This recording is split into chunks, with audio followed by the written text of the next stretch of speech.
तो पीर साहब का चूमे के लिए कति धक्कम धुक्का होते बताओ। हमरे यहाँ बिछिया बाबा सुने हुए, बिछिया में एक बाबा आ रहा है, बाबा हुजूर, उनके हाथों में बहुत शिफा थी। कई दफा गए तकरीरों की, यहाँ वहाँ जलसा करवाए बाबा, लेकिन उनके मुंह नहीं देख पावा। बाबा हमेशा ऐसे रखते थे, ऐसे रहते थे बाबा, उनके हाथों में बहुत शिफा। एक दफा हम भी बीमार हो गए बहुत ज्यादा, बम्बई जा रहे थे, मुहर्रम में तकरीर करने आए, नानपारा त्रिपाठी के पास दिखाया तो इतनी दवा दे दिया। लेके गए, बीवी देखी तो नाराज, कैसी इतनी दवा खियो, खून रही जी। वो पकड़ लेके बाबा थी, मेहरवन का बाबा था, इससे बड़ी अकीदत हो। चले गए बिछिया और वहां गए, बाबा ने अपने हाथ से एक केला दिया। वो केला मैंने खाया कि सारी बीमारी हमारी खत्म हो गई। कोई दवा नहीं उसमें इस्तेमाल किया, सारी दवा मैंने वापस कर दी। तो बाबा हुजूर के अकीदतमंद बढ़ने लगे, तो गवर्नमेंट जंगलात के लोगों ने पाबंदी लगा दी कि यहाँ कुछ बना नहीं सकते, जंगल की जमीन नहीं। तो रायबोझा स्टेशन पे 5 बीघा जमीन उनके मानने वालों ने खरीदा, मकान बनाया, सब बनाया। फिर जलसा हुआ कि बाबा हुजूर अब बिछिया छोड़कर रायबोझा स्टेशन पे तशरीफ लाएंगे। जलसा हुआ, मुफ्ती अमानुर रफ साहब वगैरह बड़े बड़े आलिम, और सुल्तानपुर, कलकत्ता, बम्बई, दिल्ली, कहाँ के लोग आए, लाखों का मजमा। अब जलसा हो रहा है, लोगों की निगाह है सबकी मीरपुरवा की तरफ की। अभी बाबा आ रहे हैं, अभी बाबा आ रहे होंगे। हल्की सी ठंडी रहा, वारे सब देखे, इतने में एक बुढ़ू बाबा ठंडी में यहाँ वैसे मुंह लपेटे और जलसा सुना आवत रहा। बस देखे बस सब टूट पड़े उन पर। अब आवाज उनका चूमे चामे लागे, हम गिराए नहीं, और वो चिल्लाए का अल्लाह वास्ते छोड़ दे, हम बाबा न हो, अल्लाह कसम हम बाबा न हो भी, अल्लाह के वास्ते छोड़ दो। लेकिन उनका गोंजिन की बाबा हो गए बेहोश। पुलिस दौड़ी तब बाबा का निकारिश, एम्बुलेंस है तब बाबा का लाद के लेके गए नानपारा अस्पताल में, तब उनके होश। ये हमरे सुन्निन के हर हाल है, नमाज न पढ़ी है, झूठ बोली है, अब कोई पीर आ गया तो चूमे में सबसे आगे। अरे चूमने से सवाब नहीं मिलता है, सवाब मिलेगा जब उनके जिंदगी के उसूल को अपनाओ। तुमने हज किया, पैसा लगाया, सब कुछ किया, लेकिन तुमने एक बोली में अपने हज को बर्बाद कर दिया। तुम्हारी मुहताजी पे मैं रो रहा हूँ। मुहताज उसी को नहीं कहते जिसके पास दौलत न हो, मुहताज उसे कहते हैं जिसके पास नेकियां न हो, वो है मुहताज। तुम्हारी मुहताजी पे रो रहा हूँ। कहा क्यों? कहा दस्तरखान मंगाना था, तो बीवी से कह देते बक्से में दस्तरखान ले आओ। ये हज वाला तुमने क्यों कहा? मकसद की तुम्हें बताना है मुझे कि तुम हाजी हो, तो तुमने खुदा की रजा के लिए नहीं किया, बल्कि अपने इज्जत और अपने मर्तबे को बढ़ाने के लिए किया। ये ढिंढोरा पीटने के लिए तुमने उम्रा किया था, हज किया था। क्यों कह रहे हो कि हज वाला दस्तरखान उठा लो? इसलिए लोगों, अमलों में खुलूस पैदा करो। अल्लाह के रसूल फरमाते हैं, आमाल में इखलास पैदा करो। अमलों का परखने वाला बड़ा दाना, बड़ा दाना। खुश नसीब हैं वो लोग जिनके दिलों में हज और उम्रा की सआदत पैदा होती है। आला हजरत अपने अब्बा अम्मा को भेजने गए थे बम्बई। आला हजरत के अब्बा अम्मा हज के लिए जा रहे थे, तो बम्बई भेजने गए। और जब बम्बई पहुंचे, जहाज पे बैठने की बारी आई, तो आला हजरत का दिल मचल गया। तो उन्होंने कहा था कि जानो दिल हो शोखरत, सब तो मदीना पहुंचे। अपने को कहते हैं कि जान, दिल, खैरत, अक्ल, यानी सब कुछ तो अब मदीना मेरा पहुंच गया। जानो दिल हो शोखरत, सब तो मदीने पहुंचे। जानो दिल हो शोखरत, सब तो मदीने पहुंचे। तुम नहीं चलते अगर सारा तो सामान नहीं चलते रगा सारा तो सामान गया। कि सब कुछ तो मदीना पहुंच गया, तुम नहीं चल रहे हो। तो ऐसा कर्म हुआ कि आला हजरत फिर वहीं से अपने माँ बाप के साथ हज के लिए चले गए। उनके अब्बा अम्मा को तरस आया कि मेरे बेटे का जब सब सामान चला गया तो यहाँ क्या करेगा। तो मोमिन वो है जो दिल से अल्लाह के रसूल से मोहब्बत करे। खुश नसीब है वो इंसान जो काबा में हजरे अस्वद को चूमे। याद रखो, जो लोग चूमे हैं, हमारे मोहतरम जनाब भाई शायर इस्लाम जनाब अल्लाह साहब भी चूम के आ रहे हैं हजरे अस्वद। हजरत उमर फारूक आजम रज़ी अल्लाह ताला अन्हु ने हजरे अस्वद को चूमा और फरमाया इन्नका हजरुन। हजरत उमर ने फरमाया बेशक हजरे अस्वद तो एक पत्थर है, ला तंतफिउ वला तदर्रो, तो किसी को नफा भी नहीं दे सकता, किसी को नुकसान भी नहीं दे सकता। हजरत उमर ने कहा तू तो एक पत्थर है, तू किसी को नुकसान नहीं दे सकता, नफा नहीं दे सकता। ला उक़ब्बिलुका, मैं तुझे चूमूंगा नहीं, लाकिन क़ब्बलका रसूलुल्लाह, लेकिन अल्लाह के रसूल ने तुझे चूमा। इन्नी उक़ब्बिलुका, इसलिए मैं तुझे चूमूंगा।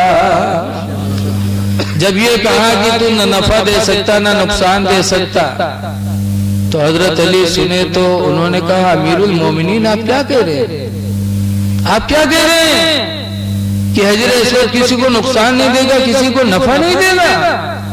हजरत अली कहते मैंने रसूलुल्लाह से सुना, हुजूर फरमाते इन्नहु युबअसु यौमल क़ियामह, कि बेशक ये क़यामत के दिन ये पत्थर उठाया जाएगा।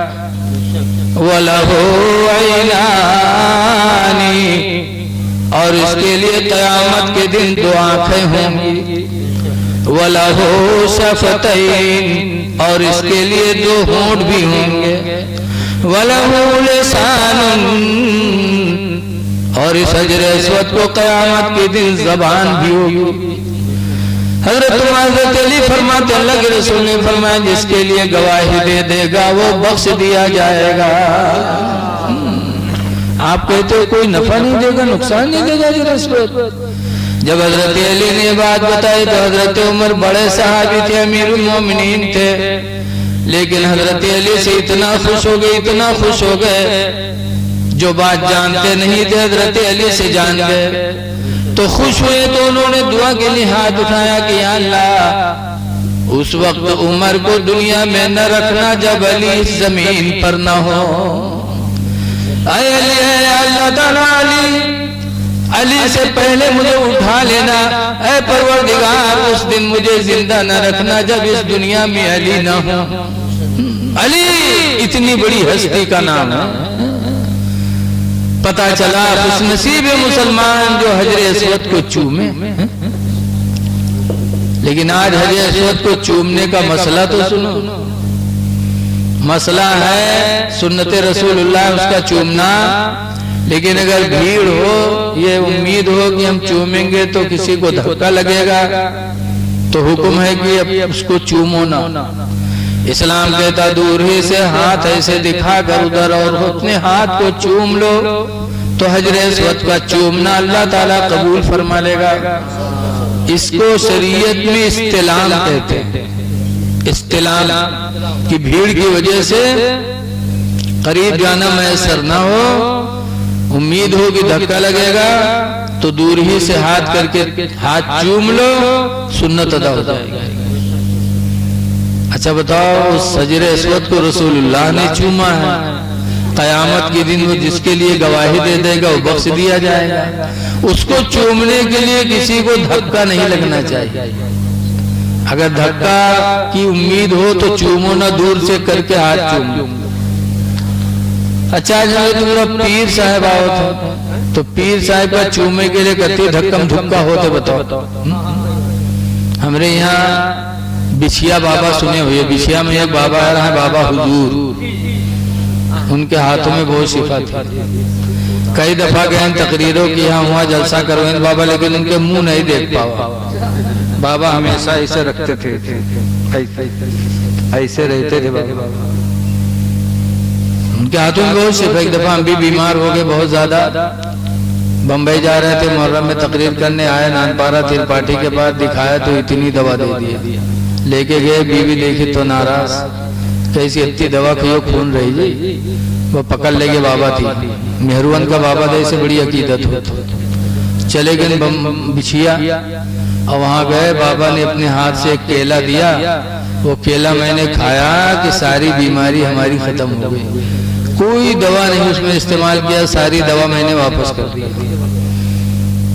तो बाबा हुजूर के अकीदतमंद बढ़ने लगे तो गवर्नमेंट जंगलात के लोगों ने पाबंदी लगा दी कि यहाँ कुछ बना नहीं सकते, जंगल की जमीन है। तो रायबोझा स्टेशन पे 5 बीघा जमीन उनके मानने वालों ने खरीदा, मकान बनाया, सब बनाया। फिर जलसा हुआ कि बाबा हुजूर अब बिछिया छोड़कर रायबोझा स्टेशन पे तशरीफ लाएंगे।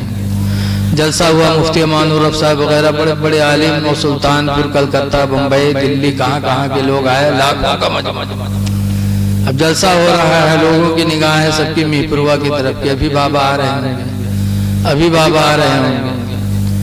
हल्की सी ठंडी रहा, वारे सब देखे, इतने में एक बुढ़ू बाबा ठंडी में यहाँ वैसे मुंह लपेटे और जलसा सुना आवत रहा। बस देखे बस सब टूट पड़े उन पर।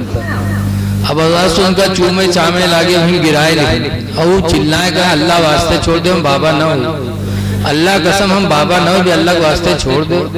लेकिन उनका गोंजिन की बाबा हो गए बेहोश। पुलिस दौड़ी तब बाबा का निकारिस, एम्बुलेंस से तब बाबा का लाद के लेके गए नानपारा अस्पताल में, तब उनके होश। ये हमरे सुन्नीन के हर हाल है, नमाज न पढ़ी है, झूठ बोली है, और कोई पीर आ जाए तो चूमे में सबसे आगे। अरे चूमने से सवाब नहीं मिलता है, सवाब मिलेगा जब उनके जिंदगी के उसूल को अपनाओ, उसूल अपनाओ। हज और उम्रा ये दोनों अमल ऐसे हैं कि अल्लाह के रसूल ने भी हज किया, उम्रा किया। हुजूर मक्का से निकले, लोगों ने तंग कर दिया, जान के दुश्मन हो गए, तो सरकार को हुक्म हुआ कि मक्का छोड़ दो। मक्का छोड़कर मदीना गए, 6 साल मदीना रहे। उसके बाद 1400 सहाबा को लेकर उम्रा करने के लिए मक्का तशरीफ लाए। उम्रा करना मेरे नबी की सुन्नत। 1400 सहाबा को लेकर आए उम्रा करने, लेकिन मक्का के लोगों ने रोक दिया, कई साल वापस जाओ, चले। कुछ दिनों के बाद मक्का फतह किया। बहरहाल पूरी दास्तान नहीं कहना है, लेकिन एक बात उसमें कहेंगे कि जब हुजूर को वापस किया तो हुजूर ने जिद नहीं किया कि नहीं मैं उम्रा करूंगा। लोगों ने कहा इस साल आप नहीं कर सकते, कहा ठीक। कहा वापस जाना होगा, कहा ठीक। कहा आइंदा साल आना, लेकिन कोई हथियार लेके ना आना, कहा ठीक। कहा आपके मदीने का कोई आदमी हमारे मक्का आएगा तो हम लोग नहीं वापस करेंगे, उसको रोक लेंगे मक्का में, कहा ठीक। कहा हमारे मक्का का आदमी आपके मदीना जाएगा तो आपको लौटाना पड़ेगा, कहा ठीक। जो कहते थे अल्लाह के रसूल सब सुलह करते चले जाते थे। हजरत उमर रज़ियल्लाहु ताला अन्हु के बाद बड़ी नागवार गुजरी कि हमारा आदमी आएगा तो रोक लेंगे, इनका आदमी जाएगा तो हमें वापस करना पड़ेगा। तो खड़े हो गए, सरकार से कहा अल्लाह के रसूल क्या हम लोग हक पर नहीं है? कहा बेशक हक पर। तो कहा ये दब कर सुलह क्यों हो रही है? ये सुलह दब के क्यों हो रही है कि हमारा आदमी आए तो रोक ले, इनका आदमी जाए तो हमें वापस करना पड़े। तो हजरत अबू बकर रज़ियल्लाहु अन्हु आगे बढ़े और उमर के सीने पे हाथ मारा, कहा उमर इल्जिम गरज़हु, इनके दामन को पकड़ लो, फ़इन्नहु रसूलुल्लाह, पर बेशक ही अल्लाह के रसूल जो ये कह रहे हैं उसी में कामयाबी है। सुलह हो गई और 2 ही साल के बाद अल्लाह ने वो उरूज अता फरमाया कि 10,000 की फौज ला करके और मक्का को मेरे नबी ने फतह कर लिया।